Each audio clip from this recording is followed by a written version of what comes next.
안녕하세요. 주와 말씀의 교회 말씀 묵상입니다. 오늘은 요한복음 5장 8절부터 17절까지의 말씀을 함께 묵상해 보도록 하겠습니다. 지난 시간에 우리는 예수님께서 베데스다 연못가에서 한 병자를 고치신 사건을 함께 살펴보았죠. 그 병자는 38년 동안 거동을 하지 못하던 불쌍한 환자였습니다. 그 환자는 늘 베데스다 연못가에 있었는데요. 이 베데스다라는 이름의 의미는 히브리어로 은혜의 집인데요.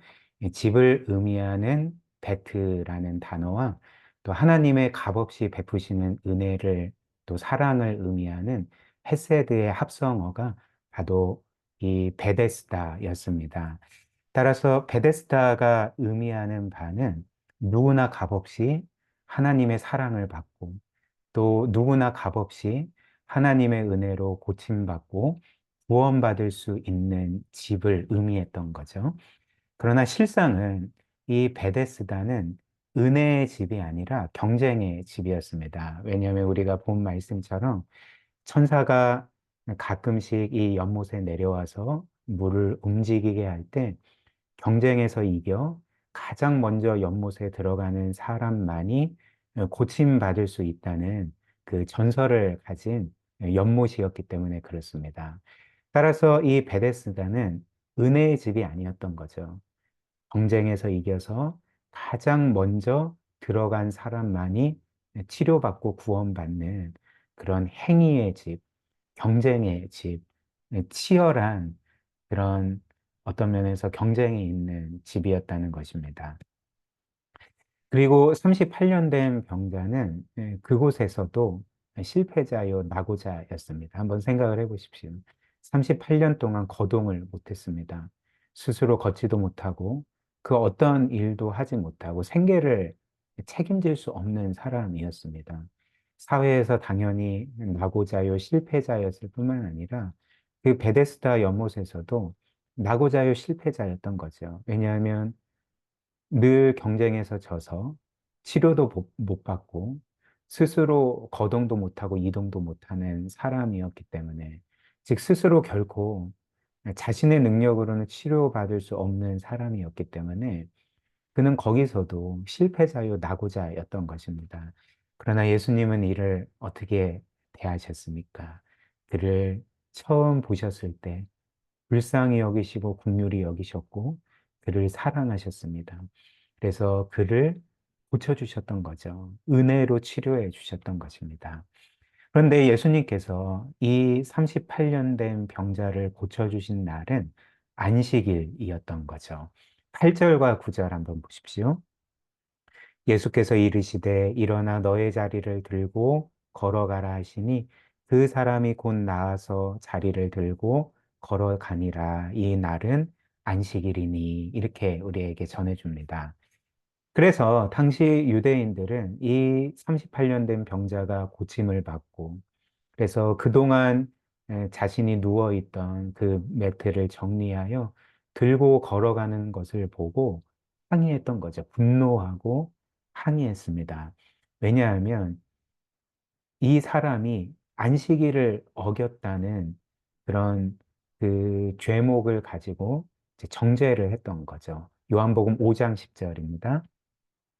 유대인들이 병 나은 사람에게 이르되 안식일인데 너가 자리를 들고 가는 것이 옳지 아니하리라. 여기에는 배경이 있습니다. 사실 그 일단 이 안식일에 들 것이나 매트를 들고 가면 안 된다는 규정은 성경에는 없는 것입니다. 성경에는 단지 너희가 안식일을 거룩하게 지키고 그 날에 일상적인 일을 쉬고 하나님께 예배해야 된다라고 이제 말했을 뿐이지 뭔가 매트나 들 것을 들고 가면 안 된다. 이런 것은 사실 성경에는 없는 유대인들이 이후에 임의로 만들어서 지키던 항목이었습니다. 그래서 이런 식으로 유대인들은 성경에는 없는 많은 안식일 금지 규정을 만들어서 이제 자신들도 지키고 남들에게도 지키기를 강요했던 거죠. 예를 들면 그들이 안식일에 금했던 것은 불 피우기, 혹은 물건 운반, 혹은 어떤 의료 행위, 혹은 채취나 수확 행위, 혹은 900m 이상 이동하는 것, 이런 것들을 금지했던 것입니다. 그러나 그러니까 이런 식으로 하면 사실 안식일은 쉬는 날이 아니죠. 더 많은 금지 조항이 자신들에게 무거운 짐으로 주어지는 안식일은 결국 쉬는 날이 아니라 피곤한 날이 되었던 것입니다. 그리고 자칫 잘못하면 안식일 금지 규정을 어겨서 죄를 범할 수 있는 그런 날이었던 거죠. 그러나 하나님께서 안식일을 주신 목적은 사람을 억압하기 위해서, 옥죄기 위해서 이런 것이 아니었습니다. 하나님께서 안식일을 주신 궁극적인 목적은 쉼을 위한 것이었죠. 사람들의 참된 쉼과 회복을 위해서 안식일을 주셨던 것입니다. 그래서 어떻게 쉴까요? 어떻게 회복을 누리게 됩니까? 안식일의 영혼은 하나님을 예배함으로써 쉼을 얻게 되고 회복의 은혜를 누리게 되고, 또 몸은 일주일간 했던 고된 일에서 휴식함으로써 쉬게 되고 회복되게 되는 것이 안식일의 목적이었던 거죠. 그러나 이 유대인들은 38년 된 병자가 이렇게 안식일에 예수 그리스도의 그 사랑과 은혜로 말미암아 고침을 받고 질병에서 드디어 해방된 것을 함께 기뻐하지 않았습니다. 그가 회복된 것을 오히려 분노했던 거죠.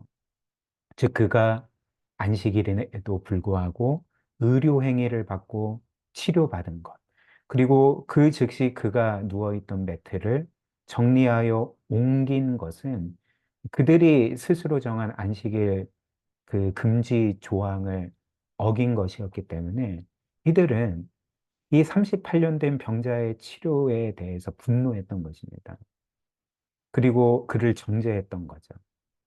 즉, 이 유대인들은 무엇인가 그들의 영혼과 마음이 뒤틀려져 있었다는 거죠.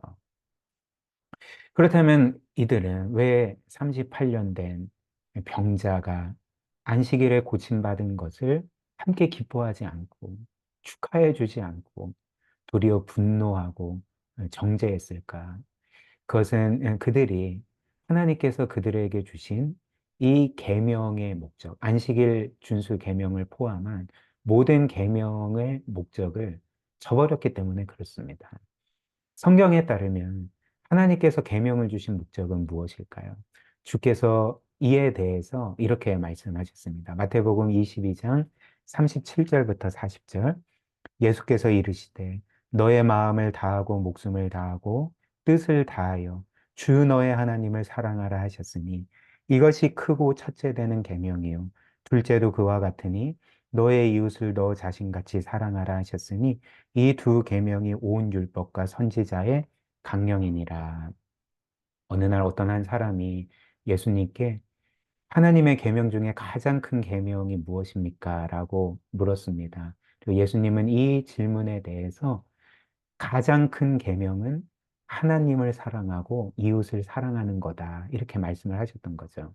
근데 이 두 계명, 하나님 사랑과 이웃 계명이 가장 큰 계명일 뿐만 아니라 40절처럼 이 두 계명은 온 율법과 선지자의 강령이다. 이렇게 말씀하셨습니다. 여기에서 온 율법과 선지자는 구약 성경 전체를 가리키는 거고요. 강령이라는 단어는 모든 계명, 하나님의 모든 율법과 모든 계명과 모든 말씀의 핵심을 의미하는 단어입니다. 그것의 근거, 궁극적인 의미와 목적을 가리키는 단어가 강령이라는 거죠. 즉 하나님의 모든 계명과 율법과 말씀의 그 핵심되는 의미, 궁극적인 의미와 목적은 하나님을 사랑하고 이웃을 사랑하는 것이다. 이렇게 가르치셨던 것이죠. 그래서 만약 이 유대인들이 하나님의 계명의 궁극적인 목적이 하나님을 사랑하고 이웃을 사랑하는 것임을 기억했다면, 그리고 그들이 그렇게 계명을 지켰다면 그들은 이 38년 된 병자가 고침을 받았을 때 기뻐했을 것입니다. 왜냐하면 계명의 목적은 이런 병자들을 고치고 치료하고 사랑하는 것이기 때문에 그런 거죠. 그러나 이들은 그 병자의 고침에 대해서 기뻐하지 않았던 거죠. 분노했던 거죠. 즉, 그들은 이웃 사랑을 위해 계명을 지킨 것이 아니었다는 것입니다. 그렇다면 이들은 어떤 목적을 위해서 하나님의 계명을 지켰는가? 이들은 하나님 사랑과 이웃 사랑을 위해서 계명을 지킨 것이 아니라 우리가 복음서 전체에서 계속적으로 볼 수 있는 것처럼 이들은 자신의 의로움을 드러내기 위해서 사람들의 인정과 칭찬을 받고 또 하나님께 자신들의 행위로서 빚지게 해서 자신들이 원하는 바를 이루기 위해 계명을 지켰다는 것입니다. 그래서 주님도 이렇게 말씀하셨죠. 마태복음 23장 5절. 그들의 모든 행위, 즉 율법을 지키는 모든 행위를 사람에게 보이고자 한다. 그들은 사람들에게 자신의 의로움을 드러내기 위해서 계명과 율법을 지키는 자들이다. 이렇게 말씀을 하셨던 것입니다. 그래서 마태복음 6장 1절도 마찬가지죠. 사람에게 보이려고 그들 앞에서 너의 의를 행하지 않도록 율법을 지키지 않도록 주의하라. 이렇게 말씀을 하셨던 것입니다. 그리고 이렇게 그가 유대인이든 혹은 우리든지 간에 이렇게 계명을 지키는 목적이 하나님 사랑이나 이웃 사랑이 아니라 우리 자신의 의로움을 드러내는 것이 될 때 우리가 반드시 하게 되는 것이 있죠. 그것이 무엇이겠습니까? 우리보다 계명을 지키지 못하는 자들, 우리보다 영적으로 뭔가 잘 살지 못하고 죄 가운데 살거나 불순종 가운데 사는 사람들을 우리는 반드시 비판하게 되어 있습니다. 또 그들을 반드시 정죄하게 되어 있습니다. 왜 그럴까요? 왜냐하면 우리는 율법을 지키고 저들은 지키지 못하고 범할 때에 그들을 비판하고 정죄함으로써 우리의 훌륭함을 더욱더 드러낼 수 있기 때문에 그들보다 나은 우리의 의로움을 더 드러낼 수 있기 때문에 우리가 계명을 우리 자신의 의로움을 드러내는 목적으로 지킨다면 반드시 사람들을 비판하게 되어 있다는 거죠. 분노하게 되어 있고 정죄하게 되어 있고 영적인 우월감을 갖고 우리보다 못한 사람들을 깔보고 정죄하게 되어 있다는 것입니다. 따라서 오늘 이 본문 말씀의 유대인들은 율법을 철저하게 지켰음에도 불구하고 모든 율법을 계속적으로 범하고 있었던 거죠. 왜냐하면 율법을 지키면서도 그들은 영적으로 교만했습니다. 또 사람들을 무시하고 깔보고 정죄했습니다. 또 분노했고 자신의 그 우월감을 계속적으로 드러냈습니다. 이제 이런 식으로 그들은 율법을 철저히 지켰음에도 불구하고 아이러니하게 모든 율법을 계속 범하고 있었던 거죠. 그렇다면 유대인들, 특별히 당시 예수님이 후대에게 비판하셨던 바리새인들은 율법을 지킬 때 왜 자신의 의로움을 드러내기 위해 지켰는가? 두 가지 이유를 우리가 생각할 수 있습니다. 이들이 자신들의 의로움을 드러내기 위해 율법을 지킨 첫 번째 이유는 그들이 하나님이 어떤 분이신지에 대해서 크게 오해했기 때문에 그렇습니다. 그렇다면 그들이 생각한 하나님은 어떤 하나님이었을까요? 당시 유대인이나 바리새인들이 생각한 하나님은 성경이 우리에게 알려주는, 즉 우리를 아무 조건 없이 사랑해 주시고 정말 값없이 은혜로서 우리를 구원해 주시고 끝까지 우리를 사랑으로 받아주시는 하나님이 아니라 그들이 생각한 하나님은 자신들의 행위와 의로움을 보고 자신들을 사랑할지 구원할지를 결정하는 분이라고 생각을 했던 것입니다. 즉 그들은 내가 순종해야지, 내가 율법을 철저히 지켜야지, 내가 의로워야지 하나님께 인정받고 하나님께 받아들여진다고 생각을 했던 거죠. 그래서 그들은 끊임없이 율법을 지킬 때 자신들의 의로움을 드러내려고 했다는 것입니다. 또 바꿔 말하면 자신들의 그 의로움을 세우기 위해서 계명을 철저히 지켰다는 거죠. 또한 이들이 이렇게 자신의 의로움을 드러내기 위해 율법을 지킨 것은 하나님에 대한 오해뿐만 아니라 자기 자신들에 대한 오해 때문이었습니다. 즉, 그들은 자기 자신들의 실체를 몰랐습니다. 자신들이 어떤 존재인지를 몰랐던 거죠. 그렇다면 그들은 자기 자신에 대해서 어떻게 생각했을까요? 나는 나의 힘으로 율법을 지킬 수 있다. 그것도 나는 철저히 율법을 지킴으로써 내 자신이 하나님과 사람 앞에 의로워질 수 있다. 그리고 그 의로움으로 나는 하나님께 받아들여질 수 있고, 하나님은 나에게 이제 나의 순종의 행위로 나에게 빚져 계셔서 내가 원하는 것을 들어줘야 된다. 이제 이렇게 그들 자신을 오해하고 착각했던 거죠. 그러나 이에 대해서 성경이 뭐라고 말합니까? 이사야 64장 6절. 우리는 무릇 우리는 다 부정한 자 같아서 우리의 의는 다 더러운 옷 같으며 우리의 죄악이 바람같이 우리를 몰아가나이다. 무슨 말일까요? 우리가 이 땅에서 할 수 있는 최고의 선행, 최고의 율법 준수, 최상의 의로움이 거룩하신 하나님 앞에서는 죄가 섞인 더러운 옷과 같다는 거죠. 우리는 결코 우리의 행위로 하나님께 의롭다 선언을 받을 수 없습니다. 우리는 여전히 최악의 죄인으로 하나님 앞에 설 뿐이라는 거죠. 그래서 성경이 또 뭐라고 말합니까? 로마서 3장 23절. 모든 사람이 죄를 범하였음에 하나님의 영광에 이르지 못하더니 우리에게 있는 그 셀 수도 없이 많은 죄악으로 인해 또 우리의 선행이라 할지라도 죄가 섞인 불완전한 하나님께는 더러운 옷과 같기 때문에 이 세상 누구도 하나님의 영광에 이를 수 없습니다. 하나님께 받아들여질 수 없습니다. 하나님께 거부당할 뿐이고 심판당할 뿐이라는 거죠.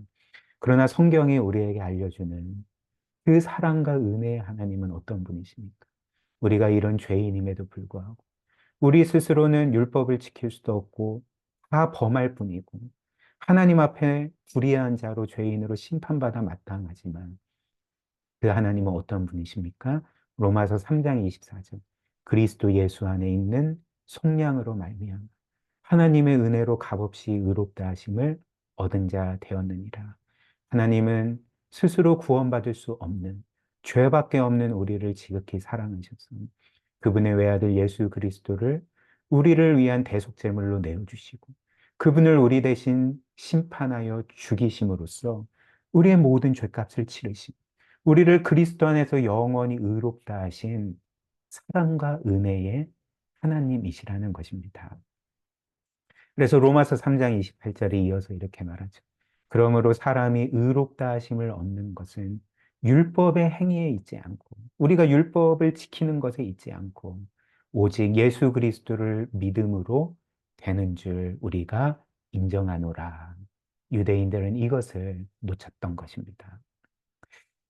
그리고 이제 결론적으로 이렇게 우리가 성경이 말하는 보편 인생의 실상, 즉 우리의 존재의 실상을 깨닫는다면, 즉 우리는 그리스도께서 십자가에 못 박혀 죽으셔야 될 만큼 너무나도 심각한 죄인이.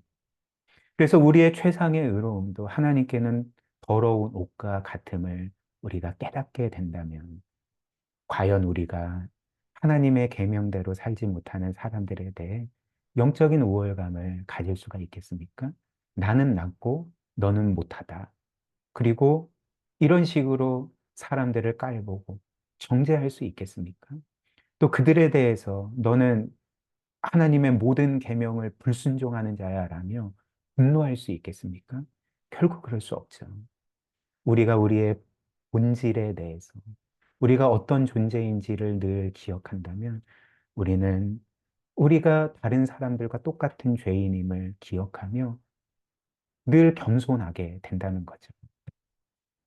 또한 하나님께서 이런 죄인인 우리를 우리의 행한 대로 대하시지 아니하고 끝없는 사랑과 은혜로 대하시고 그래서 우리가 행한 일이 아닌 그리스도께서 우리를 위해 행하신 모든 일로서 구원하시고 의롭다 선언하시고 하나님의 자녀로 삼으시고 대하시고 우리를 영원토록 사랑하신다는 것을 기억한다면 우리는 사람들을 어떻게 대하겠습니까? 사람들을 그들의 행위대로 대하지 아니하고 우리가 받은 하나님의 사랑과 은혜로 그들을 사랑하고 은혜로 대하고 용서하고 나보다 더 훌륭한 자로 여기고 그들을 섬기게 될 것입니다. 그리고 우리는 이제 유대인들처럼 나의 의로움을 드러내기 위해서 계명을 지키는 자들이 아니라 하나님의 값없는 사랑과 은혜에 감사함, 기쁨으로써 계명을 지킬 것입니다. 우리 함께 기도할까요? 오늘 말씀처럼 매일 하나님의 말씀에 비추어 특별히 복음 메시지를 기억하면서 원래 우리가 누구였는지, 어떤 죄인이었는지, 그러나 하나님께서 어떤 놀라운 사랑과 은혜로 우리를 사랑하시고 구원하시고 하나님의 자녀로 삼아주셨는지를 늘 기억하며 하나님께 감사하고 그분을 기뻐하고 순종하고 또 사람들을 늘 은혜로 대할 수 있도록 우리를 이렇게 변화시키시고 빚어가 주시도록 우리 함께 기도하도록 하겠습니다.